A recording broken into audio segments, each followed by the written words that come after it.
Good evening everyone, I am Sameera Hasan, your food science mentor. Food science की ये class आपके लिए बहुत हेल्पफुल होने वाली है और आगे भी मैं आप लोगों के लिए इसी तरह अच्छे अच्छे कंटेंट लाती रहूँ, जिसके लिए आप चैनल को लाइक, शेयर और सब्सक्राइब करना ना भूलें। तो आइए चलते हैं आज के टॉपिक की तरफ, जो है पल्सेस। राइट।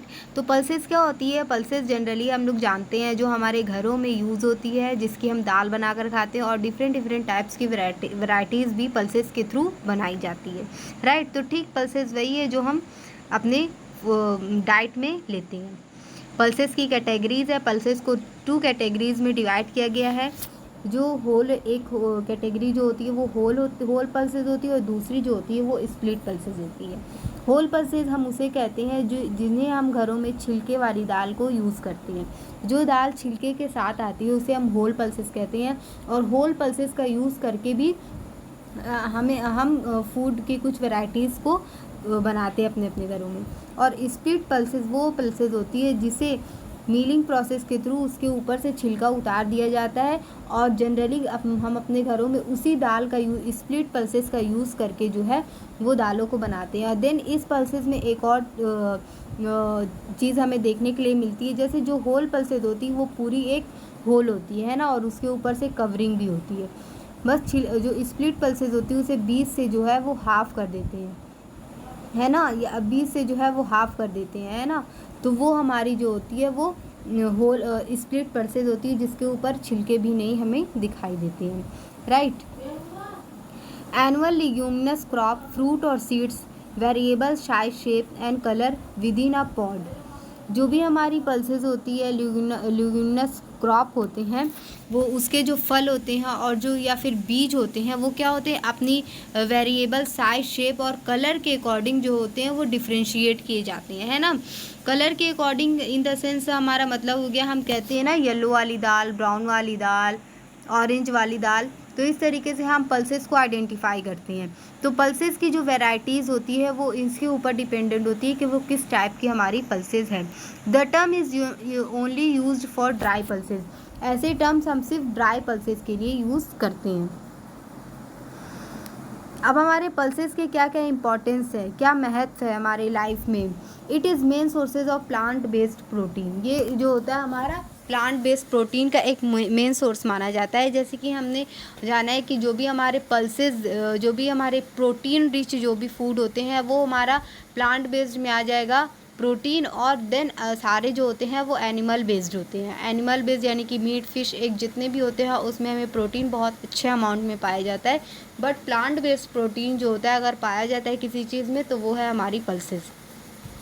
नेक्स्ट आता है हमारा positive effect on the prevention of non communicable disease such as obesity, diabetes, coronary condition and cancer. देखिए जो भी हमारे एक पॉजिटिव इफ़ेक्ट देखने के लिए मिलते हैं प्रिवेंट करने के लिए different different non communicable disease, जैसे कि हमारे डायबिटीज़ हो गया, यहाँ पे मीन्स ओबेसिटी हो गया, या कोरोनरी हार्ट डिजीज़ हो गया, और कैंसर हो गया। चूँकि ये सब हमारे पल्सेस हैं, सॉरी प्रोटीन हमें मिल रहा है, तो इन सारी डिजीज़ में हमें प्रोटीन जो है वो हमें प्रोटेक्शन प्रोवाइड करती है। तो पल्सेस इसके लिए भी बहुत अच्छा मतलब एक पॉजिटिव इफ़ेक्ट देता है। Pulses are an important part of vegetarian diet and are often used and meat replacement। अब देखिए वेजिटेरियन डाइट, अब जो लोग वीगन होते हैं या फिर वेजिटेरियन होते हैं वो लोग क्या होते हैं कि वो लोग मीट की तरफ मतलब मीट अपने डाइट में इंक्लूड नहीं करते हैं, एनिमल जो है अपने डाइट में इंक्लूड नहीं करते हैं। तो उन्हें प्रोटीन कहाँ से मिलेगा? तो उसके लिए एक प्लांट बेस्ड प्रोटीन जो होता है, अगर उन्हें प्रोटीन लेना है तो फुल्ली जो है वो पल्सेस की तरफ ही अपने प्रोटीन के लिए डिपेंडेंट होंगे, और इसीलिए इसे मीट का रिप्लेसमेंट माना गया है। प्रोटीन की वजह से ही इसे मीट का रिप्लेसमेंट माना गया है। Low fat content and no cholesterol. Pulses में जो होते हैं ना तो फैट कंटेंट होते हैं और ना ही कोलेस्ट्रॉल शामिल होते हैं। लो ग्लाइसेमिक इंडेक्स, और साथ ही साथ हमारे इसके ग्लाइसेमिक इंडेक्स भी जो होते हैं वो लो होते हैं। अब ये ग्लाइसेमिक इंडेक्स क्या होता है? ग्लाइसेमिक इंडेक्स एक ऐसा इंडेक्स है जिसमें वो फूड को जो है वो कैटेगराइज किया गया है कि वो फूड किस प्रकार का मतलब लो ग्लाइसेमिक इंडेक्स में है, या फिर हाई ग्लाइसेमिक इंडेक्स में, या फिर नॉर्मल ग्लाइसेमिक इंडेक्स में। तो जो हमारा पल्सेस होता है वो लो ग्लाइसेमिक इंडेक्स में इंक्लूडेड है। अब ये लो ग्लाइसेमिक इंडेक्स किस लिए, क्यों हमें सारे फूड को ग्लाइसेमिक इंडेक्स में कैटेगराइज किए गए हैं, वो इसलिए ताकि शुगर पेशेंट जो है वो इसको फॉलो कर सके, राइट। जैसे शुगर पेशेंट का फॉलो करने का मतलब जो फूड हमारे हाई ग्लाइसेमिक इंडेक्स के कैटेगरी में आएंगे वो जो होंगे हमारे शुगर पेशेंट उसको नहीं ले सकते, यानी कि वो हमारे बॉडी में जो है वो बहुत जल्दी कहते हैं एब्जॉर्ब हो जाती हैं, है ना, बहुत जल्दी उसका डाइजेशन हो जाता है, मेटाबॉलिज्म हो जाता है और वो हमें एनर्जी देना स्टार्ट कर देते हैं। मीडियम का मतलब वो नॉर्मल है, वो धीरे धीरे अपना काम करेंगे। और लो में जो होता है वो हमारा जो भी कार्बोहाइड्रेट होता है वो ऐसे फॉर्म में होता है जो बहुत ही स्लो हमारे बॉडी में जो होता है वो एब्जॉर्ब होता है। तो वो जो फूड होता है वो लो ग्लाइसेमिक इंडेक्स है, यानी कि डायबिटिक पेशेंट को हम पल्सेस बहुत ही आराम से दे सकते हैं क्योंकि उसका जो ग्लाइसेमिक इंडेक्स है वो क्या है, लो है। अब हम किसी दिन ग्लाइसेमिक इंडेक्स को भी अच्छे से पढ़ेंगे जिसमें हम लोग जानेंगे कि आखिर रेंज क्या होता है और पूरी तरीके से ग्लाइसेमिक इंडेक्स क्या है। तो इसकी एक डीप स्टडी है, उसको हम एक पूरे क्लास में लेंगे। अभी फ़िलहाल आप लोग ये जानिए लो ग्लाइसेमिक इंडेक्स है, यानी कि ये डायबिटिक पेशेंट आराम से ले सकता है। नेक्स्ट आता है हमारा rich in minerals and vitamins. Pulses में मिनरल्स एंड वाइटामिन्स की भरपूर मात्रा होती है, ये रिच सोर्स माना गया है। पल्सेस में help to increase satiety and weight loss. ये क्या होता है, हमारे वज़न को घटाने के लिए क्या करता है, हेल्प करता है और साथ ही साथ हमें सटाइटी यानी खाना खाने की जो इच्छा होती है उसको बढ़ाता है, right. Pulses high amount of insoluble fibre found in pulses has show the improved colon health helping to prevent colon rectal cancer. अब देखिए पल्सेस में चूँकि दिया हुआ है कि high amount of insoluble fibre है, फाइबर हमारा क्या करता है, डाइजेशन में हेल्प करता है, राइट। इसका बहुत ही अच्छा और बहुत ही पावरफुल फंक्शन माना गया है कि फाइबर जो है वो हमारे डाइजेशन में हेल्प करेगा। जब हमारा प्रॉपर डाइजेशन होगा बॉडी में तो क्या होगा, हमारे जो भी कोलोन हेल्थ है वो बहुत ही अच्छी होगी, इम्प्रूव होगी और ये हमें कोलोन रेक्टम कैंसर से भी प्रिवेंट करेगा, राइट। तो पल्सेस में high amount of insoluble fibre present होते हैं। अब हमारे पल्सेस के कंपोजिशन क्या होते हैं, इसमें क्या क्या पाए जाते हैं, कौन कौन से कंपोनेंट पाए जाते हैं। तो जो हमारा पल्सेस होता है उसमें सबसे पहले तो हम pulses content of pulses in high and is commonly more than twice that of serial grain. इसमें जो भी प्रोटीन कंटेंट होता है, पल्सेस में जो प्रोटीन कंटेंट होता है वो सीरियल से दोगुना पाया जाता है। पल्सेस में जो प्रोटीन कंटेंट होता है वो सीरियल से दोगुना पाया जाता है। Pulses contain about 55 to 60% total carbohydrate include starch, insoluble sugar and fibre. अब जो हमारा पल्सेस में कार्ब्स पाए जाते हैं वो क्या होते हैं, वो 55 to 60% पहली बात पाया जा रहा है, सीरियल से कम पाया जा रहा है 55 to 60%। देन क्या है, ये किस फॉर्म में पाया जा रहा है, ये स्टार्च के फॉर्म में पाया जा रहा है, इनसॉल्युबल शुगर के फॉर्म में पाया जा रहा है और फाइबर के फॉर्म में पाया जा रहा है। यानी कि ये हमारा स्टार्च के फॉर्म में पाया जा रहा है, यानी कि हमारा पॉलीसेकेराइड कार्बोहाइड्रेट है जो जिसकी वजह से हमारा जो ग्लाइसेमिक इंडेक्स है वो लो होता है पल्सेस का। आगे हम ये भी जानेंगे कि वो आखिर पॉलीसेकेराइड क्या होता है, मोनोसेकेराइड क्या होता है, डाइसेकेराइड क्या होता है। इसका भी एक बहुत ही ब्रॉड चैप्टर है कार्बोहाइड्रेट। जब हम न्यूट्रिएंट पढ़ेंगे तो इसको भी एक्सप्लेन करेंगे। नेक्स्ट आता है हमारा lipid from about 1.5। Lipid means fat जो होता है पल्सेज में 1.5% तक पाया जाता है of the dry matter in pulses accept in groundnut soybean. और वो भी किस में पाया जाता है, जो हमारे ग्राउंडनट होते हैं, सोयाबीन होते हैं, उसमें हमारे 1.5% तक लिपिड पाए जाते हैं। Pulses are important sources of calcium, magnesium, zinc, potassium and phosphorus. ये क्या होते हैं, इंपॉर्टेंट सोर्सेज होते हैं। कैल्शियम भी इसमें अच्छा पाया जाता है, मैग्नीशियम भी बहुत अच्छी मात्रा में पाया जाता है, जिंक, पोटेशियम एंड साथ ही साथ फॉस्फोरस भी पाया जाता है। Pulses are rich in lysine amino acid. अब देखिए हमारा जो है वो पल्सेस किसका मेन सोर्स था, प्रोटीन का। प्रोटीन जो है वो किससे बनी होती है, हमारी प्रोटीन जो है हमारी अमीनो एसिड से बनी होती है, राइट। प्रोटीन हमारी किससे बनी है, अमीनो एसिड से बनी हुई है। अमीनो एसिड जो होते हैं वो कई प्रकार के होते हैं, एसेंशियल होते हैं, नॉन एसेंशियल होते हैं। एसेंशियल में 10 टाइप्स होते हैं और नॉन एसेंशियल में भी 10 टाइप्स होती हैं। तो जो हमारी अभी एसेंशियल अमीनो एसिड्स की बात करें, एसेंशियल अमीनो एसिड तो वही होगा ना जो हम बाहर से लेते हैं, है ना। तो जो पल्सेस में पाई जाने वाली अमीनो एसिड्स है वो क्या है, लाइसिन है। और जो डेफिशिएंट यानी कि जिस अमीनो एसिड्स की डेफिशिएंसी होती है वो क्या है हमारा, वो हमारी सल्फ़र कंटेनिंग अमीनो एसिड की डेफिशिएंसी होती है। अब सल्फ़र कंटेनिंग अमीनो एसिड्स कौन कौन से होते हैं हमारे, ट्रिप्टोफैन और मिथियोनिन। हमारे यानी कि pulses are rich in lysine amino acid and deficient in sulphur containing amino acid such as tryptophan and methionine. अभी हम इसे याद कर लेंगे अच्छे से कि पल्सेज जो होता है वो लाइसिन रिच इन लाइसिन होता है, यानी कि लाइसिन जो है अमीनो एसिड वो ज़्यादा अमाउंट में पाई जाती है, और मिथियोनिन एंड ट्रिप्टोफैन जो होती है वो उसकी कमी होती है, जो उसकी सल्फ़र कंटेनिंग अमीनो एसिड है। They are poor in riboflavin and vitamin C, यानी कि राइबोफ्लेविन और वाइटामिन सी जो होता है वो एक पुअर सोर्स माना गया है पल्सेज में। Pulses contain small amount of vitamin A, और वाइटामिन ए की जो होती है वो सूक्ष्म मात्रा ही पल्सेज में प्रेजेंट होती है। अब हम देख लेते हैं जो हमारी पल्सेस की कैटेगरी होती है, पल्सेस के टाइप्स होते हैं, उसके हिसाब से उसमें कौन कौन से न्यूट्रिएंट जो होते हैं वो प्रेजेंट होते हैं। तो सबसे पहला हमारे यहाँ पे दिया हुआ है सोयाबीन। सोयाबीन भी हमारा पल्सेस का ही टाइप है। तो सोयाबीन जो होता है वो उसमें प्रोटीन सबसे ज़्यादा पाई जाती है। सोयाबीन में प्रोटीन सबसे ज़्यादा पाई जाती है जो कि 43.2% है, फैट 19.5% एंड कार्बोहाइड्रेट 20.9%।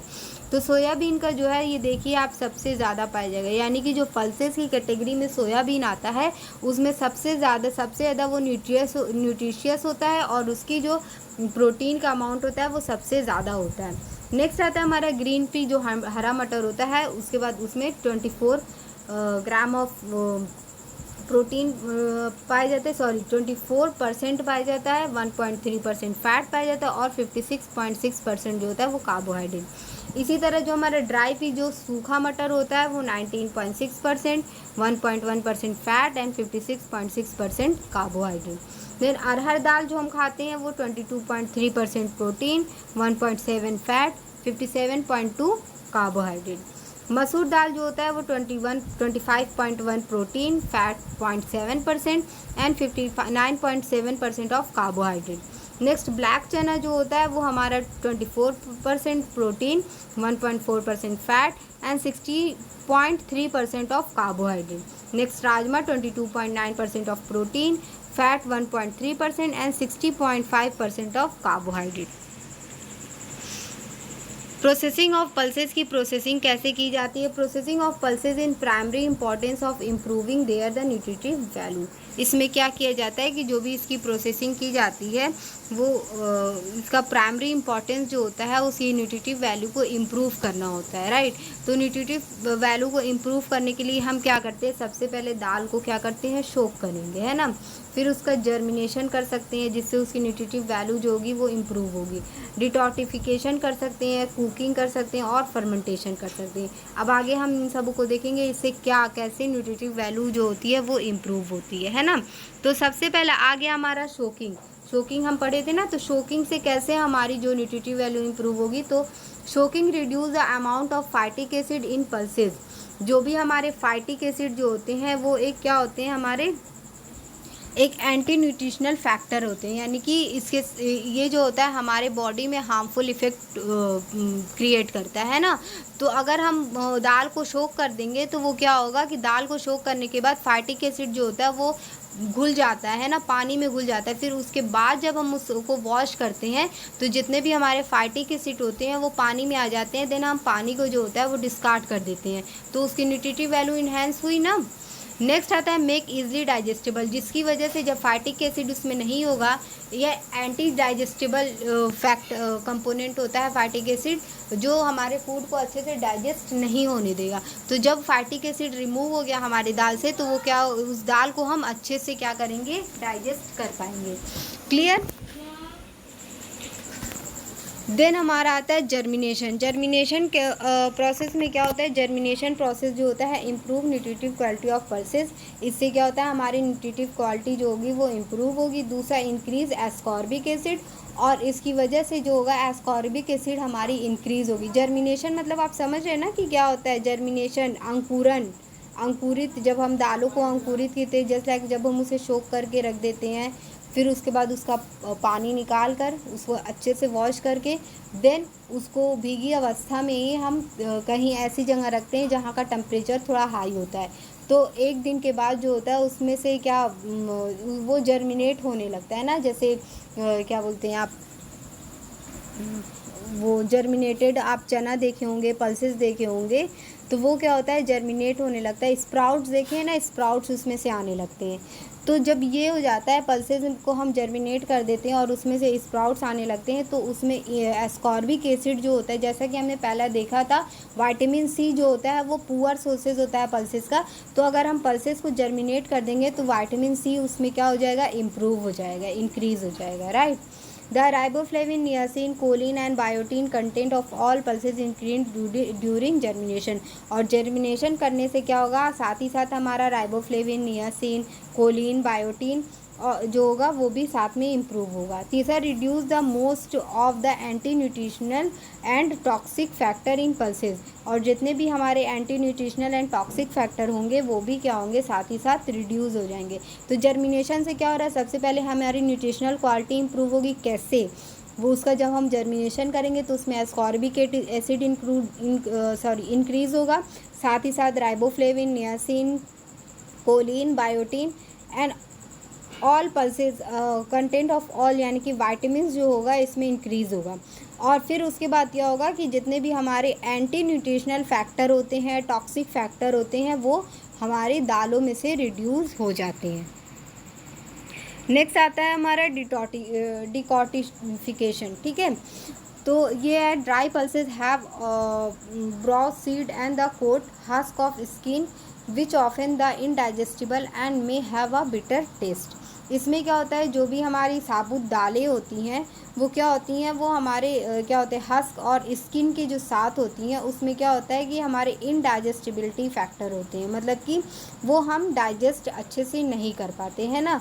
तो क्या होता है कि इसमें फाइब्रस सीड्स होती है, कोट होती है, यानी कि जो हमारी दाल छिलके और स्किन के साथ जो भी हमारी हस्क वाली दाल होती हैं वो क्या होती हैं, इनडाइजेस्टिबल होती हैं। बट डिकॉर्टिफिकेशन वाला जो हमारा प्रोसेस होता है, इससे क्या होता है कि वो दालें जो होती हैं वो हम अच्छे से उसका बिटर टेस्ट आ जाता है और वो हम अच्छे से डाइजेस्ट कर पाते हैं। A simple method is to soak the seed for a short time. इसमें क्या करते हैं, जो भी हमारे सीड्स होते हैं, जो भी मान लीजिए जो भी हमारे दालें होती हैं उसको हम एक छोटे समय, कम समय के लिए जो है वो पानी में सोक कर देते हैं। The husk take up more water than the seeds and may be easily separate the rubbing while still moistened. क्या होता है कि जब हम उसे शॉर्ट टाइम के लिए पानी में सोक करके रख देंगे तो वो क्या होगा, जो भी उसका हस्क होगा, जो भी उसकी स्किन होगी, वो क्या होगी, पानी की वजह से फूल जाएगी, है ना, और वो दालों से जो है वो अलग हो जाएगी। देन क्या करेंगे, जब हम अच्छे से उसको वॉश कर देंगे तो जितने भी हमारे हस्क होंगे वो पानी में आ जाएंगे और वो डिस्कार्ड कर दिए जाएंगे, राइट। जिसकी वजह से हमारा जो भी वो इनडाइजेस्टिबल फैक्टर था वो हमारी दाल से क्या हो गया, रिड्यूस हो गया। डिकॉर्टिकेशन प्रोसेस जो होता है उसमें हस्क और स्किन को दाल से हटाया जाता है, रिमूव किया जाता है। कैसे रिमूव किया जाता है, पानी में सोक करने के कुछ टाइम के लिए पानी में सोक कर देते, उसके बाद वो खुद ब खुद पानी में मिल जाता है और हम पानी उसको डिस्कार्ड कर देते हैं, जिसकी वजह से हमारा क्या होता है, डाइजेस्टिव जो भी हमारी डाइजेशन है वो बहुत ही अच्छी तरीके से होने लगता है। नेक्स्ट आता है हमारा कुकिंग का क्या इफेक्ट पड़ता है। Cooking destroy the enzyme inhibited and thus improve the nutritional quality of pulses. बगैर कुकिंग के जो है वो हम पल्सेस को नहीं खा सकते और ना ही डाइजेस्ट कर सकते हैं। तो पल्सेस को अच्छा, उसकी न्यूट्रिशनल क्वालिटी को इम्प्रूव करने के लिए उसमें जितने भी इनहिबिटर्स होते हैं, एंजाइम इनहिबिटर्स होते हैं, उसको डिस्ट्रॉय करने के लिए हमें दालों का कुक करना बहुत ही ज़रूरी होता है। Next, cooking also improve the palatability मतलब कि ये सुख राहत देता है ना। क्या मतलब हो गया इसका कि वो हमारी पहले यानी कि हमको खाने की तरफ क्या करेगा, अट्रैक्ट करेगा कि हाँ हम इस चीज़ को अब खा सकते हैं। नेक्स्ट आता है हमारे दालों का फर्मेंटेशन भी बहुत ही ज़्यादा होता है और इसके थ्रू भी हमारी न्यूट्रिशनल क्वालिटी को इम्प्रूव किया जाता है। तो ये क्या होता है फर्मेंटेशन, कैसे होता है? The processing of food pulses bye fermentation increase the digestibility and nutritive value. Fermentation process के थ्रू भी हम क्या करते हैं, इसकी डाइजेस्टिबिलिटी को इंक्रीज़ करते हैं और न्यूट्रिशनल वैल्यू को भी इम्प्रूव करते हैं। टॉक्सिक कॉन्टिवेंट ऑफ पल्सेस, जितने भी हमारे दालों के जहरीले घटक होते हैं ना, जहरीले घटक मतलब ये दाल में हमारे कुछ टॉक्सिक कंपोनेंट प्रेजेंट होते हैं, ठीक है, जिसको हम रिड्यूस करते हैं, उसका भी मेथड है, उसको भी हम रिड्यूस कर सकते हैं। जैसे कि सबसे पहला जो होता है वो हमारा ट्रिप्सिन इनहिबिटर होता है, दूसरा हमारा ग्वाइट्रोजिन सैपोनिन्स होता है, तीसरा साइनोजेनिक होता है, चौथा जो है ग्लाइकोसाइड्स होता है, पांचवा हीमोग्लूटिनिन होता है एंड नेक्स्ट लेथायरजन होता है। अब ये क्या होता है, किस तरीके से हमारे लिए ये हार्मफुल होता है, आइए हम आगे ये जानते हैं। तो सबसे पहला आ गया हमारा ट्रिप्सिन इनहिबिटर। तो ट्रिप्सिन इनहिबिटर जो होता है वो protein that inhibited the activity of protein, यानी कि प्रोटीन की जो एक्टिविटी है, प्रोटीन का जो मेन फंक्शन है उसको करने नहीं देगा। जो ट्रिप्सिन इनहिबिटर होता है वो प्रोटीन इनहिबिटर एक तरीके से आप जान सकते हैं कि प्रोटीन को अपना वर्क करने नहीं देगा, पहली बात। दूसरी बात, interface with digestibility of dietary protein and reduce their utilisation, और उसकी डाइजेस्टिबिलिटी को रोकेगा और उसके क्या करेंगे, यूटिलाइजेशन जो हमारी बॉडी में होनी चाहिए उसको भी रोकने का काम करता है।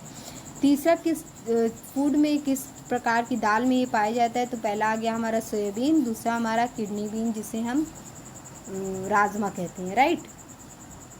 सोयाबीन और राजमा में जो होता है वो ट्रिप्सिन इनहिबिटर प्रेजेंस होता है।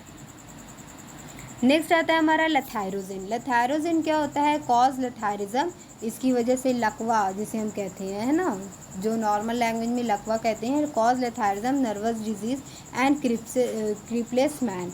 इसमें क्या होता है, दाल में जो होता है वो लेथायरिज्म प्रेजेंट होता है जिसकी वजह से ये डिजीज़ हो सकती है। Result of excessive consumption of pulses lathyrism sativus. इसमें क्या होता है कि जब हम बहुत ज़्यादा एक्सेस अमाउंट में पल्सेस का कंजप्शन करने लगते हैं तो ये लेथायरिज्म डिजीज़ होने की चांसेस होती है। Affect young man between the 15 to 45, ज़्यादातर जो होते हैं अफेक्टेड होते हैं 15 से 45 साल तक के बीच के लोग जो होते हैं लेथायरिज्म से अफेक्टेड होते हैं। नेक्स्ट आता है हमारा हीमोग्लूटिनिन।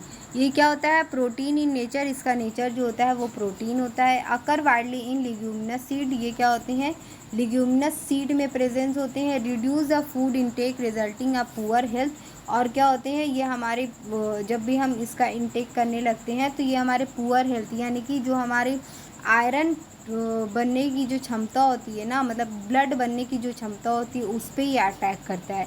Impairment in absorption of amino acid, और साथ ही साथ क्या होते हैं, हमारे अमीनो एसिड्स के एब्जॉर्प्शन के लिए ये अच्छे नहीं होते हैं, मतलब कि सही मात्रा में जो है वो अमीनो एसिड का एब्जॉर्प्शन नहीं होने देते हैं। नेक्स्ट आता है हमारा साइनोजेनिक ग्लाइकोसाइड्स। ये क्या होता है, yield hydrocyanic acid upon hydrolysis by an enzyme present in the food step. ये जो होता है ये हमारा एक एंजाइम होता है जो फूड मतलब कि जो हमारी दाल होती है उसमें प्रेजेंट होता है। This cause cyanide poisoning by interface with tissues respiration, और इसका वर्क जो होता है वो टिश्यूज़ का रिस्पिरेशन करना होता है, और साइनोजेनिक ग्लाइकोसाइड जो होते हैं वो ये वर्क जो है वो प्रॉपर करने नहीं देते हैं। नेक्स्ट आता है हमारा सैपोनिन। सैपोनिन फ्रॉम लेदर और foam when shake with water present in soybean. अब देखिए सैपोनिन क्या होता है, इसे आप प्रैक्टिकली देख भी सकते हैं। जब भी हम सोयाबीन को बॉयल करते हैं तो वाइट कलर का झाग निकलता है ना, वही झाग जो होता है वाइट कलर का, या फिर दाल में भी आपको देखने के लिए मिलेगा, जो बबल्स होते हैं वाइट कलर के देखने के लिए हमें मिलते हैं जब हम सोक करेंगे या फिर बॉयल करेंगे तो ये ज़रूर हमें देखने के लिए मिलते हैं, तो वही प्रेजेंट होते हैं हमारे saponin. Cause nausea and vomiting, इसकी वजह से नोजिया एंड वोमिटिंग होने की चांसेस होती है। Can be eliminated bye shocking prior cooking, इसे हम एलिमिनेट कर सकते हैं अगर हम कुक करने से पहले जो हमारी दाल है उसको कुछ देर के लिए सोक कर दें, फिर उसको हम वॉश कर दें, राइट। तो हम इसे एलिमिनेट कर सकते हैं, किसको, सैपोनिन्स को एलिमिनेट कर सकते हैं। नेक्स्ट आता है हमारा ग्वाइट्रोजेनिक एजेंट जो होते हैं वो प्रेजेंट होते हैं interface with iodine uptake by thyroid gland. ये क्या होते हैं, हमारे आयोडीन, जो हमारे थायराइड ग्लैंड के लिए आयोडीन इम्पॉर्टेंट होता है, उसके लिए जो होते हैं वो इंटरफेस यानी कि सही से उसका एब्जॉर्प्शन नहीं होने देते हैं। ये किस में प्रेजेंट होते हैं, सोयाबीन, ग्राउंडनट एंड लेंटिन में प्रेजेंट होते हैं। May lead to the precipitation of goitre, और ये ग्वाइटर यानी कि घेंगा जैसा जो रोग होता है उसको होने के लिए क्या करते हैं, मतलब उसको होने के लिए होने की जो होती है वो क्षमता जो होती है हमारे बॉडी में बढ़ जाती है, क्योंकि ये आयोडीन का इंटेक प्रॉपर अमाउंट में नहीं होने देते हैं। क्लियर। ग्वाइट्रोजेनिक एजेंट का मतलब ये हो गया कि हमारे जो थायराइड ग्लैंड है उसमें किस चीज़ की ज़रूरत होती है, आयोडीन की ज़रूरत होती है, राइट। तो आयोडीन का इंटेक जो है वो सही से नहीं, इनएडिक्वेट हो जाता है, इंटरफेस होता है, जिसकी वजह से ग्वाइटर होने की चांसेस जो होती है ह्यूमन बीइंग में बढ़ जाती है। नेक्स्ट आता है हमारा टैनिन। टैनिन क्या होता है, present in high amount of seed coat and most legumes. ज़्यादातर लिग्यूम्स और सीड कोट में जो होते हैं वो हमारे टैनिन जो होते हैं वो प्रेजेंट होते हैं। Interface with iron absorption, iron का एब्जॉर्प्शन नहीं होने देते सही तरह से। Also bind protein and reduce there availability, protein को बाइंड करने में और उसकी अवेलेबिलिटी को रिड्यूस करते हैं। यानी प्रोटीन का जो वर्क होता है क्या करना होता है, हमारे जो भी बॉडी है, हमारी जो मसल्स है उसका ग्रोथ एंड डेवलपमेंट करना, और साथ ही साथ टिश्यूज़ की रिपेयरिंग करना, राइट। तो ये प्रोटीन का जो वर्क है वो प्रॉपर अमाउंट में होने नहीं देते हैं, आयरन का एब्जॉर्प्शन नहीं होने देते हैं। तो इसकी वजह से रेड किडनी बीन, और ये किस में हमारे पाए जाते हैं, red kidney bean, black gram, soybean have higher content of tannin, right. तो ये था हमारा क्या कहते हैं पल्सेस के जो इम्पोर्टेंस हमारे फैक्टर्स थे वो थे।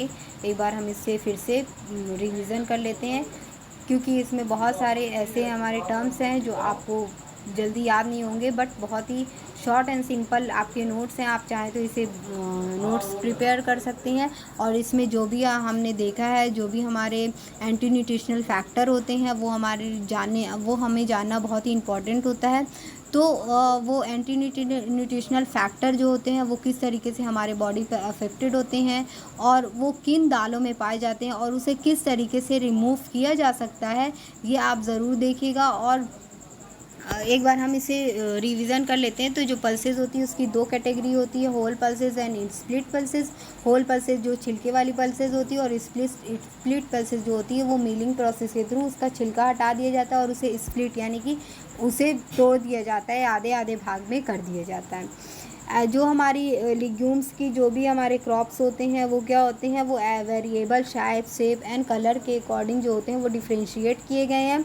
The term is usually use for the grain, और ये सारे टर्म्स जो होते हैं वो हम ज़्यादातर जो होते हैं वो ड्राई ग्रेन्स के लिए यूज़ कर सकते हैं। इम्पॉर्टेंस में इसका आ गया है कि ये हमारे प्लांट बेस्ड प्रोटीन होते हैं, और ये हमारे नॉन कम्युनिकेबल डिजीज़ से प्रिवेंशन प्रोवाइड कराते हैं, और ये हमारे जो भी वेजिटेरियन डाइट होते हैं उनका एक मीट का रिप्लेसमेंट होता है। पल्सेस में हमारे उतने प्रोटीन पाए जाते हैं जो हम ले सकते हैं। फिर इसमें low fat and low cholesterol मतलब होते हैं, और लो इसका ग्लाइसेमिक इंडेक्स भी होता है। Pulses are help in increase, ये पल्सेस के जो होते हैं वो हमें सटाइटी को हेल्प करते हैं और वेट लॉस करने में भी हेल्प करती हैं, और इसमें इनसॉल्युबल फाइबर प्रेजेंट होते हैं। साथ ही साथ हमारे ये कोलोन की हेल्थ को इम्प्रूव करते हैं, और कोलोन रेक्टम कैंसर से भी प्रिवेंशन प्रोवाइड कराते हैं। पल्सेस के जो हमारे कंपोजिशन होते हैं, सबसे पहले तो इसमें प्रोटीन कंटेंट बहुत ही अच्छी अमाउंट में पाया जाता है, जो सीरियल्स होता है उससे 2 गुना मात्रा में पाया जाता है। साथ ही साथ कार्बोहाइड्रेट जो होता है 55 से 60% सब पाया जाता है, वो भी कार्बोहाइड्रेट हम पॉलीसेकेराइड के फॉर्म में पाए जाते हैं, जिसकी वजह से इसका ग्लाइसेमिक इंडेक्स जो होता है वो लो होता है, और डायबिटिक पेशेंट इसे अच्छी तरीके से कंज्यूम कर सकते हैं। लिपिड जो फैट होता है वो 1.5% पाया जाता है, और ज़्यादातर जो फैट होते हैं वो ग्राउंडनट और सोयाबीन में से ही मिलते हैं हमें। Pulses are important sources of calcium. इन सब के साथ साथ पल्सेज में हमें calcium, magnesium, zinc, potassium and phosphorus भी मिलता है। पल्सेज रिच इन, इसमें लाइसिन जो होता है वो रिच अमाउंट में होता है। साथ ही साथ हमारे जो भी सल्फर कंटेनिंग अमीनो एसिड्स होते हैं जैसे ट्रिप्टोफैन और मिथियोनिन जो होता है वो पुअर सोर्सेज होते हैं। इसमें डेफिशिएंसी होती है ट्रिप्सिन और मिथियोनिन की, और हमारे जो लाइसिन होते हैं वो रिच अमाउंट में पाए जाते हैं। पल्सेस की जो न्यूट्रिटिव वैल्यू थी, हमारी सोयाबीन में सबसे ज़्यादा प्रोटीन, फैट और कार्बोहाइड्रेट पाया जा रहा है, फिर उसके बाद ग्रीन पी में, फिर उसके बाद ड्राई पी में, देन अरहर दाल, मसूर दाल, ब्लैक चना एंड राजमा में सबसे कम पाया जाता है। राइट। नेक्स्ट आ गया हमारा प्रोसेसिंग ऑफ पल्सेस। पल्सेस की हमारी जो प्रोसेसिंग होती है वो शोकिंग होती है, जर्मिनेशन होती है, डिटॉर्टिकेशन होती है, कुकिंग होती है एंड फर्मेंटेशन होती है। सोकिंग में क्या होता है कि दाल को जब भी हम भिगा करके रखते हैं तो जो उसमें फाइटिक एसिड होते हैं वो पानी में घुल जाते हैं, और पानी में घुल जाने की वजह से वो डिस्कार्ड कर दिए जाते हैं, जिसकी वजह से वो इडली डाइजेस्टेबल हो जाती है। जर्मिनेशन में क्या होता है कि उसमें स्प्राउट्स आ जाते हैं, जिसकी वजह से उसमें जो भी हमारे विटामिन सी होते हैं वो इम्प्रूव हो जाते हैं। साथ ही साथ राइबोफ्लेविन, कोलिन, बायोटिन और ऑल कंटेंट जो होते हैं वो इंक्रीज़ हो जाते हैं। और साथ ही साथ जितने भी हमारे जर्मिनेशन प्रोसेस करने से anti nutritional factor and toxic factor जो होते हैं वो रिड्यूस हो जाते हैं, ख़त्म हो जाते हैं। डिटॉर्टिकेशन में क्या होता है कि जो भी हमारी पल्स होती है वो क्या होती है, हस्क और स्किन उसमें लगी होती है। आप देखेंगे जब भी पल्सेस को तो उसमें उसके हस्क और स्किन जो होती है वो प्रेजेंट होती है, जो क्या करती है हमें उसका पल्सेस का डाइजेशन नहीं होने देती है। एक तरीके से कह सकते हैं वो एक एंटी डाइजेस्टिबल फैक्टर जो होता है पल्सेस में होता है। तो अगर हमें उसे रिड्यूस करना है तो पल्सेस को हम कुछ टाइम के लिए अगर उसे सोख करके रखते हैं तो जो भी उसकी स्किन होती है, हस्क होती है, वो फूल जाती है और डिस्कार्ड की जा सकती है आराम से, और हम अपने फूड को जो है, अपनी पल्सेस को जो है वो डाइजेस्टेबल बना सकते हैं। नेक्स्ट आता है हमारा कुकिंग से ही हमारी जो भी कहते हैं हार्मफुल एंजाइम इनहिबिटर होते हैं उसको डिस्ट्रॉय कर सकते हैं, और अपनी न्यूट्रिशनल क्वालिटी को भी इम्प्रूव कर सकते हैं। और कुकिंग से ही हमारी जो पल्सेस की खाने की इच्छा होती है, वो जो अट्रैक्शन होता है वो हम बढ़ा सकते हैं। नेक्स्ट आता है हमारा फर्मेंटेशन करके हम अपने पल्सेस की जो डाइजेस्टिबिलिटी है और जो उसकी न्यूट्रिटिव वैल्यू है उसको भी हम इम्प्रूव कर सकते हैं। अब हमारे पल्सेस में कुछ टॉक्सिक कंपोनेंट जो होते हैं, टॉक्सिक फैक्टर इनहिबिटर्स जो होते हैं वो प्रेजेंस होते हैं, जैसे trypsin inhibitor, goitrogenic, cyanogenic, glycosides, haemagglutinin and lathyrogen. जो हमारे ट्रिप्सिन इनहिबिटर होते हैं वो क्या करते हैं, वो प्रोटीन का वर्क जो है वो सही से नहीं होने देते हैं, है ना। जो हमारे ट्रिप्सिन होते हैं वो प्रोटीन का वर्क सही से नहीं होने देंगे, उसे एब्जॉर्ब नहीं होने देंगे, उसे डाइजेस्टिबल नहीं होने देंगे, है ना। और ये जो होते हैं सोयाबीन और किडनी बीन में पाए जाते हैं।